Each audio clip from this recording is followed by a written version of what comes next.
On n'obtient rien sans beaucoup de travail à cause de la multitude des prétendants. Chacun veut attirer à soi la fortune de sorte que chacun de ceux qui désirent de s'enrichir ou a à combattre tous les autres.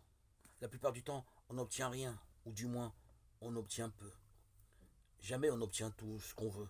Quel chagrin d'être frustré de ses désirs et du fruit de tant de fatigue. Les désirs sont toujours accompagnés de crainte, et la crainte est le plus grand de tous les maux. Un auteur dit qu'un homme qui a beaucoup de désirs est comme une pauvre mère qui se voit environnée d'enfants qui demandent du pain et qui n'en a point. Quelle peine de les voir ainsi mourir de faim. Nos désirs des biens de la terre sont des tyrans. Pour peu qu'on leur cède, ils deviennent nos maîtres. Ils nous possèdent comme le feu qui, dit le livre des Proverbes, ne dit jamais assez.